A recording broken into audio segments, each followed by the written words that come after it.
क्या गंभीर बीमारी से जूझ रहे हैं व्लादिमीर पुतिन? क्या अपने पद से इस्तीफा देंगे रूस के राष्ट्रपति? क्या रूस में होगा पुतिन युग का अंत? ये सवाल इसीलिए उठ रहे हैं क्योंकि ऐसी खबरें आ रही हैं कि रूस के राष्ट्रपति व्लादिमीर पुतिन अगले साल की शुरुआत में अपना पद छोड़ सकते हैं। सूत्रों का कहना है कि रूस के राष्ट्रपति पार्किंसंस रोग से जूझ रहे हैं, जिसकी वजह से वो जनवरी में अपने पद से इस्तीफा दे सकते हैं। रिपोर्ट्स में यह भी कहा गया है कि पुतिन से इस्तीफा देने की अपील उनकी गर्लफ्रेंड अलीना कबाएवा ने की है।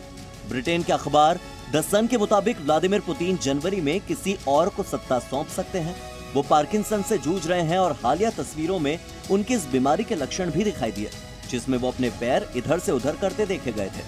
अब आप ये सोच रहे होंगे कि पार्किंसन बीमारी आखिर होती क्या है, जिससे रूस के सबसे ताकतवर शख्स खुद ग्रस्त है। आपको बता दें कि पार्किंसन बीमारी एक तंत्रिकाओं से जुड़ी बीमारी है, जिसमें शरीर में कंपकपी, चलने में परेशानी होना, संतुलन में परेशानी, ऐसी कई समस्याएं होती है।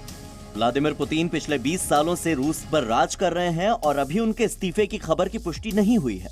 लेकिन ये सवाल अभी से उठने लगा है कि पुतिन अगर राष्ट्रपति पद से इस्तीफा दे देते हैं तो रूस का अगला राष्ट्रपति कौन होगा? ब्यूरो रिपोर्ट, जी मीडिया। लेकिन पुतिन में कुछ बात तो ऐसी है ही कि रूस की जनता हमेशा से उनके साथ खड़ी रही है। पुतिन अंतर्राष्ट्रीय मंच के सबसे प्रभावशाली नेताओं में शामिल हैं। पुतिन की वजह से ही रूस आज अमेरिका के सामने आंखों में आंखें डालकर बात करता है।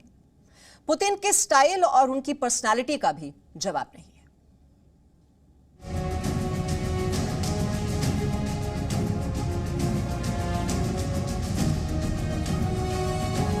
क्या आपने कभी गौर किया है कि पुतिन की कोई भी तस्वीर जब सामने आती है तो उसमें वो मुस्कुराते हुए आत्मविश्वास से भरपूर दिखाई देते हैं?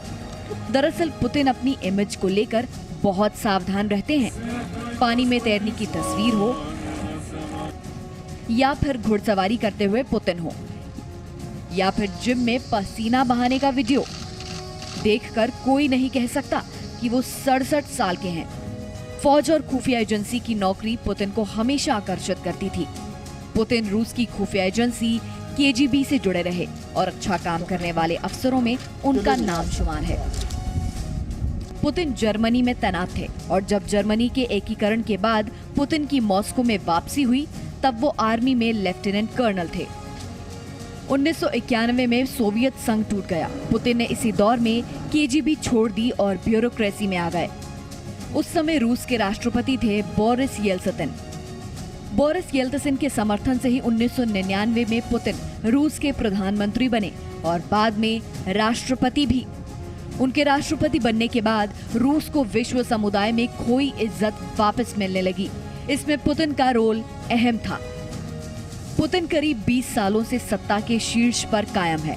पहले प्रधानमंत्री बने और फिर 2 बार राष्ट्रपति बने। संविधान के हिसाब से फिर राष्ट्रपति नहीं बन सकते थे, इसीलिए प्रधानमंत्री बन गए।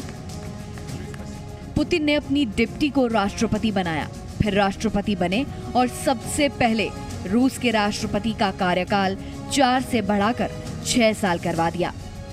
2018 के चुनाव विरोधी अलेक्सी नवाल्नी ने कड़ी चुनौती दी थी, लेकिन बाद में अलेक्सी को जेल भेज दिया गया। ब्यूरो रिपोर्ट, जी मीडिया। और जनवरी में पुतिन के संन्यास की खबर के बीच अब ये सवाल उठने लगा है कि क्या अमेरिका से लेकर रूस तक सत्ता परिवर्तन होगा, क्योंकि अमेरिकी राष्ट्रपति